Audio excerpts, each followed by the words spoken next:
Да за такую рыбу на новогоднем столе Дед Мороз точно зацелует. Почистила его, поотрывала ему все, что можно и не можно.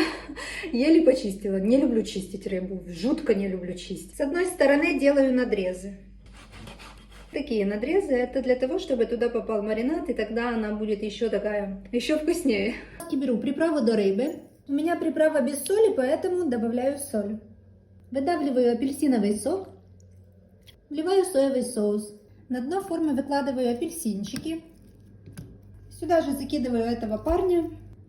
И с двух сторон смазываю маринадом. Промазываю прям хорошенько. Отправляю в разогретую духовку 180 градусов на минут 30-35. И буду молиться, чтобы не выключили свет. Так что не выключайте, пожалуйста, свет. Дайте, чтобы моя рыба приготовилась.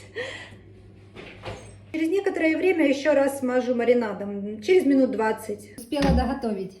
Аромат шикарнющий.